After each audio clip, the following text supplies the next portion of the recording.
नमस्कार दोस्तों, इस बार रबी सीजन की शुरुआत काफी अच्छी देखने को मिल रही है क्योंकि रबी फसलों का जो क्षेत्रफल है पिछले सालों के मुकाबले काफी बढ़ा हुआ नजर आ रहा है और 28 नवंबर तक के आंकड़े कहीं ना कहीं रिकॉर्ड आंकड़ा हमारे सामने पेश कर रहे हैं। बताना चाहता हूं कि गेहूं का लगभग 16% का क्षेत्रफल बढ़ा है पिछले सालों के मुकाबले। अगर हम बात करते हैं 2024-25 के मुकाबले 2025-26 में, वहीं दूसरी तरफ चावल दालों के अंदर अगर हम बात करेंगे तो उसमें भी आपको वृद्धि नजर आएगी, देख सकते हो। अच्छा, चावल की बात करें तो चावल आप लोग सोच रहे होंगे कि ये तो खरीफ की फसल है, रबी में कैसे ग्रो हो रही है, लेकिन हमारे देश के अंदर कुछ एरिया ऐसे हैं जैसे वेस्ट बंगाल के अंदर, बिहार के अंदर इसको एज ए रबी सीजन की क्रॉप भी ग्रो करवाया जाता है। और वहीं अगर हम बात करें तो बाकी फसलों में भी आप लोग देख सकते हो, दालों में जैसे ग्राम, लेंटिल, फिल्पी, इन सभी के अंदर आंकड़ा बढ़ा हुआ नजर आएगा। लेकिन हाँ, जैसे कि यहाँ पर फिल्पी और कुल्थी का एरिया डिक्रीज हो चुका है और लिथायरस और बाकी पल्सेस का एरिया भी लगभग डिक्रीज हुआ है। लेकिन अगर हम तिलहनी फसलों की बात करते हैं तो आपको नजर आएगा कि क्षेत्रफल में बढ़ती हुई एक वृद्धि नजर आ रही है। लेकिन दूसरी तरफ आपका जो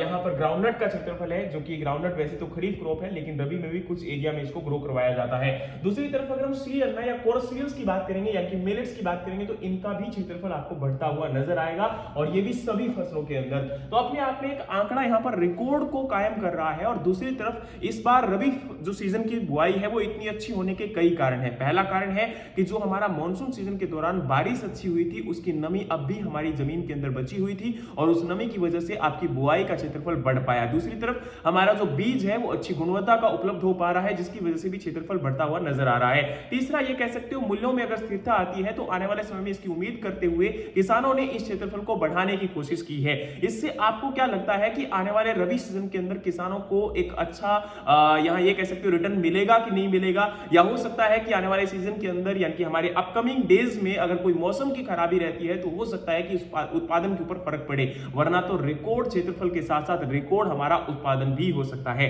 बाकी आपका इसको लेकर क्या मानना है कमेंट बॉक्स में कमेंट जरूर करिएगा। लेकिन इसी प्रकार के और एग्रीकल्चर अपडेट के लिए हमें फॉलो कर लीजिए। जय हिंद, जय भारत।